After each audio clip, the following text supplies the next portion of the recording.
wala ng buhay nang matagpuan kahapon ng umaga ang isang lalaki na paulat na nawawala matapos umanong mga wila sa sitio Nagtabon, Barangay Bakungan sa lungsod ng Puerto Princesa itong bandang alas 10 ng umaga ng linggo.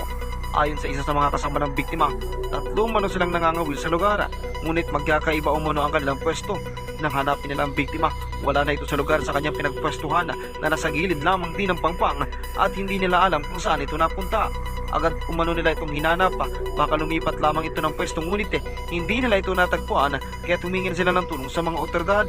Nagsagawa naman ng Joint Research and Rescue Operation ng mga tauhan ng Philippine Coast Guard at City Disaster Risk Reduction and Management Office, kung saan posible umanong hinampas ng malakas na alon ng biktima habang nangangawil dahilan upang ito ay mahulog sa dagat. Ako si Kenneth Calomaris ng GMA Super Radio Palawan. Dapat totoo.